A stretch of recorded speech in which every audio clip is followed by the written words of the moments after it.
Hello friends, welcome again to my channel. थोड़ा सा तबीयत ज़्यादा ख़राब होने के कारण ना वीडियो टाइम पे अपलोड नहीं कर पा रही हूँ, इसके लिए थोड़ा एडजस्ट कर लीजिएगा।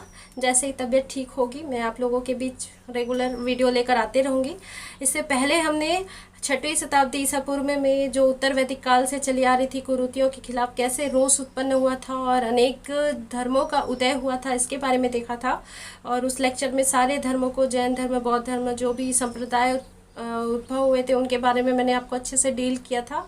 आज हमारा लेक्चर जैन धर्म को लेकर होने वाला है और जैन धर्म में क्या मान्यताएं हैं, जैन धर्म के जो तीर्थंकर हैं उनके बारे में हम इसमें पूरे डिटेल से, और जितने क्वेश्चन एग्जाम हॉल में आपसे पूछे जाते हैं जैन धर्म से रिलेटेड, चाहे वो जैन धर्म के दर्शन से हो, त्रिरत्न हो, जो भी हो, वो आपसे ज़रूर बनेंगे। आप वीडियो को लास्ट तक देखिएगा और चैनल पर बने रहिएगा।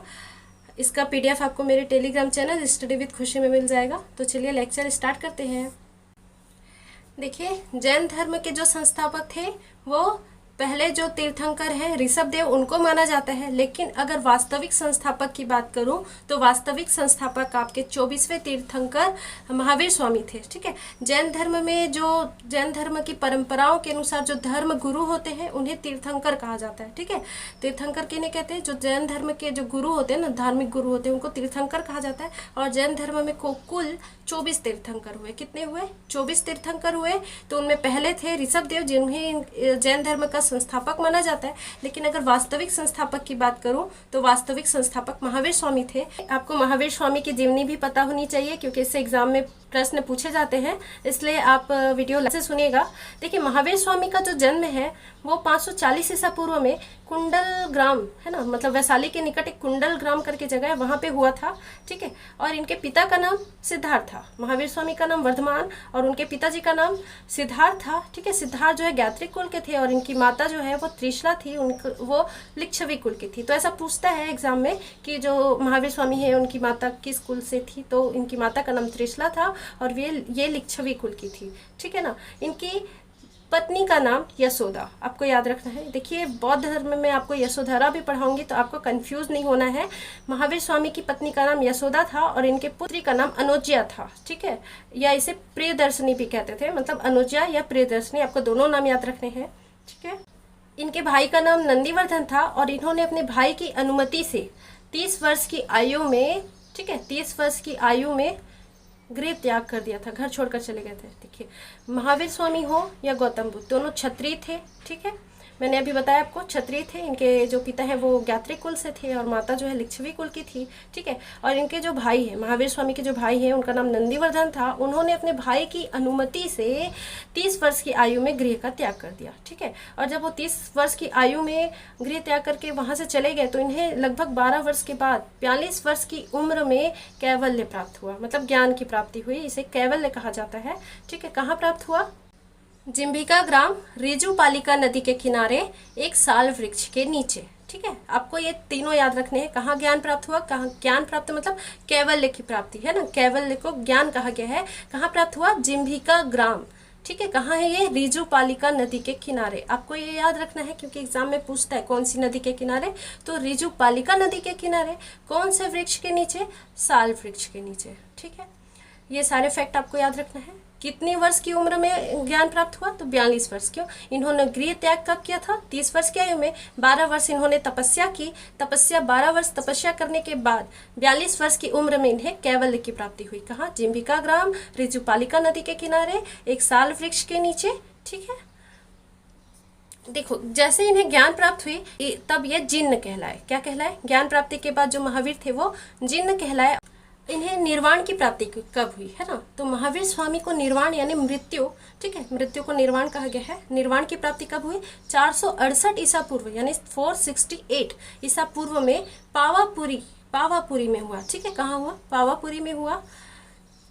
कितने वर्ष की आयु में? 72 वर्ष की आयु में। तो आपको याद रखना है कहाँ हुआ? 468 ईसा पूर्व में पावापुरी में हुआ, 72 वर्ष की आयु में हुआ। चलिए देखते हैं कि जैन धर्म से रिलेटेड और क्या मान्यताएं हैं, क्या चीज़ें हमें एग्जाम में बहुत पूछी जाती है और हमें क्या क्या याद रखना है। तो वीडियो को लास्ट तक देखिए, अगर अच्छा लगे तो सब्सक्राइब कीजिए, दोस्तों के साथ शेयर भी कीजिए। देखो, वेदों की भाषा कैसी थी? मैंने उत्तर वैदिक काल में बताया था कि जो भाषा की जटिलता थी उसकी वजह से भी लोग वेद से दूर हो रहे थे, है ना, मतलब उस समय जो कर्मकांड हुए उनकी वजह से ही तो इन धर्मों का उदय हुआ था ना।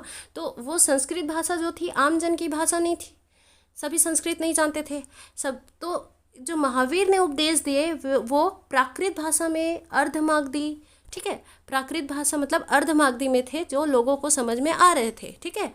और इनका जो पहला शिष्य था वो कौन था? जमाली, जो उनका दामाद था, ठीक है। महावीर स्वामी के जो पहले शिष्य थे वो कौन थे? जमाली, और ये उनके दामाद थे, आपको ये भी याद रखना है, ठीक है। नरेश दधिवाहन की पुत्री चंपा जैन भिक्षुणी बनने वाली पहली महिला थी, ठीक है। कौन? चंपा, आपको याद रखना है। नरेश दधिवाहन की पुत्री चंपा जैन भिक्षुणी बनने वाली पहली महिला थी, ठीक है ना। आगे देखिए, महावीर के 11 प्रिय शिष्य थे जिन्हें गणघट कहा जाता था, ठीक है। महावीर के जो 11 शिष्य थे उन्हें क्या कहते थे? गणघट। इनमें से 10 की मृत्यु उनके जीवन काल में ही हो गई थी, ठीक है। जब महावीर स्वामी जीवित थे तब तक इनके 10 शिष्यों की मृत्यु हो चुकी थी। और एक जो 11वां शिष्य है आर्य सुधर्मन, ठीक है, नाम याद रखेंगे क्या? आर्य सुधर्मन, जो महावीर की मृत्यु के बाद जैन संघ का प्रमुख बना, ठीक है। तो महावीर स्वामी की मृत्यु के बाद कौन उन जैन संघ का प्रमुख बना? तो कौन बना? उनका 11वां शिष्य आर्य सुधर्मन, ठीक है, क्योंकि 10 की मृत्यु तो उनके जीवन काल में ही हो गई थी। जो 11वां था आर्य सुधर्मन, वही इस जैन संघ का प्रमुख बना, ठीक है, और धर्म का प्रचार किया। तो आपको याद रखना है कि जैन धर्म का प्रचार किसने किया? तो आर्य सुधर्मन ने किया, ठीक है। 10वीं शताब्दी के मध्य में श्रवणबेलगोला, ये कर्नाटक में है श्रवणबेलगोला, ठीक है। तो यहाँ पे आप देखेंगे चामुंड, जो मैसूर के गंग वंश के मंत्री थे, है ना, उसने गोमतेश्वर बाहुबली की मूर्ति बनाई, ठीक है। किसकी मूर्ति बनाई? गोमतेश्वर बाहुबली की मूर्ति का निर्माण किया। ये जैन धर्म से संबंधित है, तो आपको याद रखना है, ठीक है। श्रवणबेलगोला कर्नाटक में है, किसकी मूर्ति है? गोमतेश्वर बाहुबली की, ठीक है ना। चंदेल शासकों ने खजुराहो में जैन मंदिरों का निर्माण करवाया था। तो आपको ये भी याद रखना है कि खजुराहो में जो मंदिर है, जैन मंदिर है, उसका निर्माण चंदेल शासकों ने करवाया था, ठीक है ना। अब देखिए जैन धर्म के त्रिरत्न। जैन धर्म में त्रिरत्न है, कौन कौन से? सम्यक दर्शन, सम्यक ज्ञान और सम्यक आचरण, ठीक है। सम्यक दर्शन, सम्यक ज्ञान और सम्यक आचरण। सम्यक दर्शन का अर्थ क्या है? सत्य में विश्वास करना, और सम्यक ज्ञान का शंका विहीन एवं वास्तविक ज्ञान, ठीक है। मतलब जो भी ज्ञान आपको प्राप्त है उसमें कोई शंका नहीं होनी चाहिए, वास्तविक ज्ञान होना चाहिए। सम्यक आचरण मतलब बाह्य जगत के प्रति उदासीनता, मतलब बाह्य जगत में क्या हो रहा है उससे आप उदासीन रहेंगे, है ना। अब देखिए एक ये तो जैन धर्म के त्रिरत्न पूछते हैं, आपको याद रखना है सम्यक दर्शन, सम्यक ज्ञान, सम्यक आचरण, ठीक है। वैसे ही अनंत चतुष्टय, अनंत चतुष्टय अगर पूछता है तो ये क्या है? मोक्ष के बाद आनंद की अवस्था 4 बताई गई है जैन धर्म में, ठीक है। मोक्ष के बाद आनंद की अवस्था कितनी बताई गई है? 4। इसी को ही अनंत चतुष्टय नाम दिया गया है। और ये कौन कौन से हैं? तो अनंत वीर्य, अनंत दर्शन, अनंत सुख और अनंत ज्ञान, ठीक है। अनंत वीर्य, अनंत दर्शन और अनंत सुख और अनंत ज्ञान, ठीक है। देखिए जैन धर्म की मान्यताओं की बात करूं तो ये सांख्य दर्शन से प्रेरित है। किससे प्रेरित है? सांख्य दर्शन से। मतलब देखिए जैन धर्म अनिश्वरवादी है। कैसा है? अनिश्वरवादी। अनिश्वरवादी मतलब आप जो जैन धर्म है ना, वो ईश्वर पर विश्वास नहीं करता। जैन धर्म किस पर विश्वास नहीं करता? ईश्वर पर। ये अति आत्मवादी यानी आत्मा पर विश्वास करता है, काया क्लेश पर विश्वास करता है। काया क्लेश मतलब शरीर को कष्ट पहुंचाना। जैसे देखिए जीवन का त्याग करने के लिए जो विधि है वो संलेखना विधि है ना। मतलब जो आप देखे होंगे जैन मुनि तरुण सागर है ना, ये जो नाम सुने होंगे आप, तो संलेखना विधि में होता क्या है? उपवास के द्वारा। मतलब जब जीवन का अंतिम क्षण आ जाता है तो आपको अपने शरीर में भोजन का, ये सब चीज़ों का त्याग कर देना है, उपवास रखना है, और उपवास के द्वारा ही अपने जीवन को, मतलब शरीर को त्याग करके जीवन से मुक्ति पाना है ना। ठीक है, तो यही संलेखना विधि है। जैन धर्म की और मान्यताएं क्या है? ये पुनर्जन्म पे विश्वास करते हैं। ठीक है, पुनर्जन्म, पूर्वजन्म पर विश्वास करते हैं। ये अति अहिंसावादी है। अति अहिंसावादी मतलब हिंसा का बिल्कुल भी सपोर्ट नहीं करते। अगर इनके जैसे ये चल रहे हैं, अगर इनके नीचे, पैर के नीचे अगर चींटी आ गई तो उस जगह को देख लिया इन्होंने, तो फिर वहाँ से भी वो संभल कर चलेंगे ताकि इनके पैर के नीचे से उस चींटी की मृत्यु ना हो जाए, है ना। मतलब अति अहिंसावादी है। ठीक है, जाति प्रथा विरोध, मतलब इन्होंने जाति प्रथा का विरोध किया, वेदों की सर्वोच्चता को अस्वीकार किया। ठीक है, प्रकृति को 5 तत्वों से निर्मित माना है। ठीक है, प्रकृति को कितने तत्वों से निर्मित माना है? 5। एक है जीव, धर्म, अधर्म, आकाश और उद्गल। ठीक है, तो आपको ये याद रखना है। प्रकृति को कितने तत्वों से निर्मित माना है?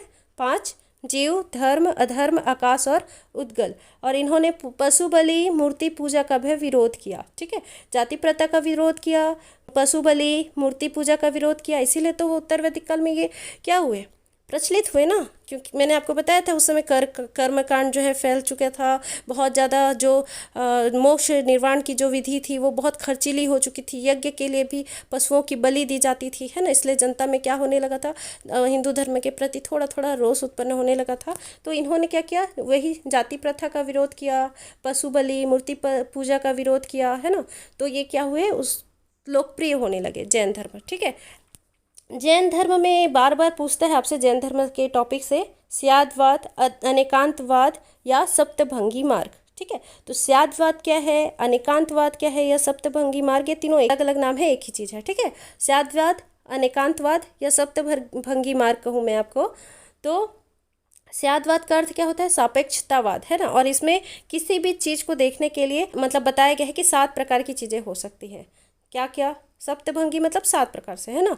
है, नहीं है और नहीं है, कहा नहीं जा सकता, है किंतु कहा नहीं जा सकता, नहीं है और कहा नहीं जा सकता, है, नहीं है और कहा नहीं जा सकता। ठीक है, तो ये जो 7 कथन आप देख रहे हैं ना, यही सप्तभंगी मार्ग है, या स्याद्वाद है या अनेकांतवाद है। ठीक है, जैसे मैं एग्जांपल दूं कि राम खेल रहा है, तो उसके 7 उत्तर क्या हो सकते हैं, हाँ खेल है, नहीं है और नहीं है, कहा नहीं जा सकता, है किंतु कहा नहीं जा सकता, नहीं है और कहा नहीं जा सकता, है, नहीं है और कहा नहीं जा सकता। ठीक है ना।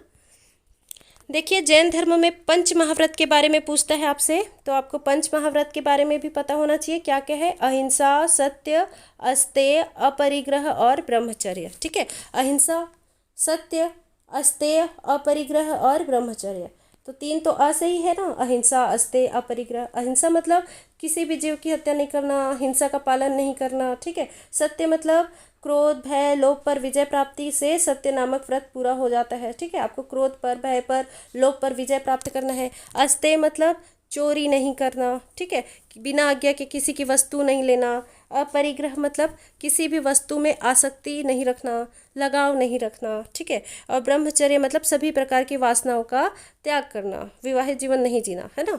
ठीक है, गृहस्थ जीवन जीने वालों के लिए पंच महाव्रत में शिथिलता दी गई है, जिसे अणुव्रत कहते हैं। ठीक है, अणुव्रत किसे कहते हैं, जो गृहस्थ जीवन जीने वाले होते हैं ना, इन पंच महाव्रत में थोड़ी थोड़ी शिथिलता दी गई है, उसे ही अणुव्रत कहते हैं। ठीक है, एग्जाम हॉल में आपको जैन संगीतियों से भी क्वेश्चन देखने को मिलेगा। तो आपको याद रखना है कि जैन धर्म में 2 संगीतियाँ हुई हैं। कितनी? 2। पहली कब हुई, तो पहली संगति कब हुई, 322 ईसा पूर्व में। कहाँ हुई? पाटलिपुत्र में। और इसके अध्यक्ष कौन थे? स्थूलभद्र। ठीक है, और इसमें शासक कौन था? चंद्रगुप्त मौर्य। तो आपको क्या क्या याद रखना है, कब हुआ? 322 ईसा पूर्व में। कहाँ हुआ? पाटलिपुत्र में। अध्यक्ष कौन थे? स्थूलभद्र। और शासक चंद्रगुप्त मौर्य। ठीक है, यहाँ क्या कार्य हुआ इस प्रथम संगीति में? तो जो 12 अंगों का संकलन है वो कब किया गया? 12 अंगों का प्रणयन संकलन कब किया गया? प्रथम संगीति में। ठीक है, और इसी प्रथम संगति में ही जैन धर्म जो है दिगंबर और श्वेतांबर 2 भागों में बंट गया। ठीक है, अब द्वितीय संगति की बात करूं तो आपको द्वितीय संगति में क्या याद रखना है। देखिए, दिगंबर और श्वेतांबर में क्या डिफरेंस है मैं आपको आगे बताऊंगी। पहले आप दोनों संगतियां एक साथ याद कर लीजिए। द्वितीय संगति में क्या हुआ था? इसका कालक्रम 512 ईस्वी है। कहाँ हुआ था? तो वल्लभी, गुजरात में। ठीक है, वल्लभी कहाँ है? गुजरात में। और इसके अध्यक्ष कौन थे? तो देवाधी क्षमा श्रमण। ठीक है, इतना आपको याद रखना है। कब हुआ? 512 ईस्वी में। कहाँ? तो वल्लभी, गुजरात में। और अध्यक्ष कौन थे? तो देवाधी क्षमा श्रमण। और इस समय क्या कार्य हुआ? जो द्वितीय जनसंगति के दौरान जो जैन ग्रंथ थे, ठीक है, जैन धर्म ग्रंथ थे, उनको अंतिम रूप से लिपिबद्ध और संकलित किया गया। ठीक है, जो जैन धर्म ग्रंथ है उसको अंतिम रूप से लिपिबद्ध और संकलित कब किया गया? तो द्वितीय संगति में किया गया। और जो जैन साहित्य है उसको आगम कहते हैं। क्या कहते हैं? आगम। तो ऐसा बार बार एग्जाम में पूछता है कि जैन साहित्य को क्या कहा जाता है, तो क्या कहते हैं? आगम। आपको याद रखना है ये। ठीक है, देखिए मैं बताती हूँ आपको कि जब महावीर स्वामी का निधन हुआ था तो उसके लगभग 200 वर्षों के बाद मगध में एक भीषण अकाल पड़ा। ठीक है। और अकाल के दौरान जो है चंद्रगुप्त मौर्य जो उस समय शासक थे, मैंने बताया ना प्रथम संगति में दिगंबर और श्वेतांबर में बटा करके हैं, तो उसी के बारे में बता रही हूँ। जो चंद्रगुप्त मौर्य जो शासक थे मगध के, ठीक है, वो भद्रबाहु जैन संप्रदाय के प्रमुख, जो जैन संप्रदाय के प्रमुख भद्रबाहु थे, उनके साथ कहाँ चले गए, कर्नाटक चले गए। ठीक है, जो भद्रबाहु के साथ कर्नाटक चले गए वो दिगंबर कहलाए, और जो मगध में ही रह गए वो श्वेतांबर कहलाए। ठीक है, तो मैंने जैसे बताया भद्रबाहु के जो शिष्य है वो दिगंबर कहलाए। ठीक है, स्थूलभद्र के शिष्य श्वेतांबर कहलाए और भद्रबाहु के शिष्य दिगंबर कहलाए। ठीक है, अब क्या फर्क है, तो श्वेतांबर जो है सफेद वस्त्र धारण करते हैं। ठीक है, श्वेतांबर क्या करते हैं, सफेद वस्त्र धारण करते हैं, जबकि दिगंबर वस्त्र धारण नहीं करते। ठीक है, श्वेतांबर जो है पार्श्वनाथ के उपदेशों को मानते हैं, जबकि दिगंबर महावीर स्वामी के उपदेशों को मानते हैं। ठीक है, श्वेतांबर किसका मानते हैं, पार्श्वनाथ का, जबकि दिगंबर महावीर स्वामी का। ठीक है, श्वेतांबर मानते हैं कि महावीर स्वामी विवाहित थे। ठीक है, और उनका पुत्री भी थी, है ना। तो श्वेतांबर क्या मानते हैं कि महावीर स्वामी क्या है, विवाहित थे, लेकिन दिगंबर महावीर स्वामी को विवाहित नहीं मानते। ठीक है ना। अब श्वेतांबर में स्त्रियों को भी निर्वाण का अधिकार दिया गया, लेकिन जो दिगंबर है वो स्त्रियों को निर्वाण का अधिकार नहीं देते। ठीक है, तो ये मेन डिफरेंस है, आप देख लीजिएगा। अब देखिए जैन तीर्थंकर और उनके प्रतीकों से भी क्वेश्चन पूछते हैं एग्जाम हॉल में, तो आपको याद होना चाहिए जो प्रथम तीर्थंकर थे कौन, ऋषभ देव, उनका जो प्रतीक चिन्ह है वो क्या है, सांड। ठीक है, आपको याद रखना है, ऋषभ देव का सांड, अजितनाथ का हाथी। ठीक है, अजितनाथ का हाथी, तो आप इसे ऐसे याद रख सकते हैं, अजितनाथ, है ना। अजीत मतलब जिसको जीत नहीं पा रहे हैं, हाथी से आपको मैं लड़ाई करवाऊं तो जीत पाएंगे क्या, नहीं ना। तो अजितनाथ का हाथी, नेमिनाथ का शंख, नेमिनाथ का शंख आप इसे ऐसे याद रख सकते हैं, जब नेमी मतलब थोड़ा नाक जैसा साउंड हो रहा है ना, तो शंख बजाने के लिए हमें वायु की जरूरत पड़ती है ना, तो ऐसे आप याद रख सकते हैं, नेमिनाथ का शंख। ठीक है ना। पार्श्वनाथ का सांप, है ना, पार्श्वनाथ का सांप आप देख लीजिए इमेज में, आप इमेज देखेंगे तो भी आपको याद हो जाएगा। पार्श्वनाथ का जो प्रतीक चिन्ह है वो क्या है, सांप, और महावीर स्वामी का सिंह। ठीक है, महावीर स्वामी वास्तविक संस्थापक थे, सिंह जंगल का राजा होता है ना, तो आप इसे ऐसे भी याद रख सकते हैं, महावीर स्वामी का सिंह। ठीक है ना। आगे देखते हैं जो जैन धर्म से संबंधित पर्वत है। ठीक है, ये भी एग्जाम हॉल में देखने को मिल जाएगा, कौन सा पर्वत किससे रिलेटेड है। तो देखिए कैलाश पर्वत के बारे में आप जानते होंगे ना, तो वो ऋषभ देव के शरीर का त्याग कहाँ हुआ था, कैलाश पर्वत में। ऋषभ देव के शरीर का त्याग कैलाश पर्वत में। ठीक है, पार्श्वनाथ के शरीर का त्याग सम्मेद पर्वत में। सर्प सम्मेद एक जैसा लग रहा है ना, पार्श्वनाथ का जो प्रतीक चिन्ह है वो क्या था, सर्प, है ना, और इनका जो शरीर का त्याग हुआ वो कहाँ, सम्मेद पर्वत में। ठीक है, महावीर स्वामी ने अपना प्रथम उपदेश कहाँ दिया, तो वितुलांचल पर्वत में। ये भी आपको याद रखना है, महावीर स्वामी ने अपना प्रथम उपदेश कब दिया, वितुलांचल पर्वत में। और दिलवाड़ा के जो जैन मंदिर है वो कहाँ है, तो माउंट आबू, राजस्थान। ठीक है, माउंट आबू में है। और अनेक जैन मंदिर शत्रुंजय पहाड़ी में देखने को मिल जाएगी आपको। तो ये जो जैन धर्म से संबंधित पर्वत है आपको याद रखना है। कैलाश पर्वत में ऋषभ देव के शरीर का त्याग हुआ था, सम्मेद पर्वत में पार्श्वनाथ के शरीर का त्याग हुआ था, और वितुलांचल पर्वत में महावीर स्वामी का प्रथम उपदेश। ठीक है, माउंट आबू में क्या है, दिलवाड़ा का जैन मंदिर है, और शत्रुंजय पहाड़ी में अनेक जैन मंदिर है। ठीक है ना। अब देखिए जैन धर्म के जो अनुयायी हैं या कुछ प्रमुख शासक कौन हैं, उनको याद रखना है आपको। तो उदयन, चंद्रगुप्त मौर्य, कलिंग राज खारवेल, अमोधवर्ष, राष्ट्रकूट राजा और चंदेल शासक। अगर इससे भी आपको एग्जाम हॉल में क्वेश्चन पूछे तो बनना चाहिए। ठीक है, कौन कौन थे जो जैन धर्म को मानते थे, कौन मानता था, उदयन, चंद्रगुप्त मौर्य, कलिंग राज खारवेल, अमोधवर्ष, राष्ट्रकूट राजा और चंदेल शासक। देखिए जब हम आगे राजाओं के वंशक्रम भी पढ़ेंगे, जब राजाओं के बारे में पढ़ेंगे ना, इन सारे वंशों के बारे में पढ़ेंगे, तो वहाँ भी मैं आपको बताऊंगी कि ये राजा जो है इस जैन का अनुयायी था, या आजीवक संप्रदाय को मानते थे, या बौद्ध धर्म को, है ना। तो आपको यहाँ भी एक साथ अभी याद रखना है, ये तो आगे हम पढ़ने वाले हैं ही, लेकिन आपको एक साथ एक जगह पे भी याद रखना है कि जो जैन धर्म के अनुयायी थे वो कौन थे। तो उदयन, चंद्रगुप्त मौर्य, कलिंग राज खारवेल, अमोधवर्ष, राष्ट्रकूट राजा और चंदेल शासक। ठीक है, अब देखिए इस धर्म के जो 23वें तीर्थंकर थे वो कौन थे? पार्श्वनाथ। और 24वें महावीर स्वामी को छोड़कर शेष तीर्थंकरों के विषय में कोई विशेष जानकारी अभी तक उपलब्ध नहीं है। उम्मीद करती हूँ आपको लेक्चर बहुत अच्छा लगा होगा। अच्छा लगा तो प्लीज़ अपने दोस्तों के साथ शेयर कीजिए, ज़्यादा से ज़्यादा लोगों को बताएंगे तभी चैनल पे लोग जुड़ेंगे। मैं चाहती हूँ कि आप बेवजह इधर उधर जाकर जो पैसे इन्वेस्ट करते हैं उससे अच्छा आप उससे अपने काम में लगाइए, और आपके पास इंटरनेट की सुविधा उपलब्ध है, आप इससे पढ़ाई कीजिए। देखिए, मैं नहीं कहती कि मुझसे ही पढ़िए, आपको जहाँ से भी मिलता है पढ़िए, क्योंकि कोरोना का काल है, आप कहीं जा नहीं सकते स्टडी करने, पर जहाँ भी आप पढ़ सकते हैं, ऑनलाइन पढ़ सकते हैं। जिसका भी लेक्चर आपको अच्छा लगता है आप उससे जुड़िए, आप उसकी बातें सुनिए, आप उसके मार्गदर्शन में पढ़िए। पढ़ाई बहुत अच्छी होगी और आप अपने मंजिल तक ज़रूर पहुँचेंगे। हमारे टेलीग्राम चैनल में इससे रिलेटेड क्विज ज़रूर होते रहते हैं, आप चाहे तो वहाँ भी ज्वाइन कर सकते हैं। टेलीग्राम चैनल का लिंक नीचे डिस्क्रिप्शन में दिया हुआ है, और स्टडी विद खुशी करके आप टेलीग्राम में सर्च करेंगे तो वहाँ से भी आपको मिल जाएगा। वीडियो को लास्ट तक देखने के लिए थैंक यू सो मच।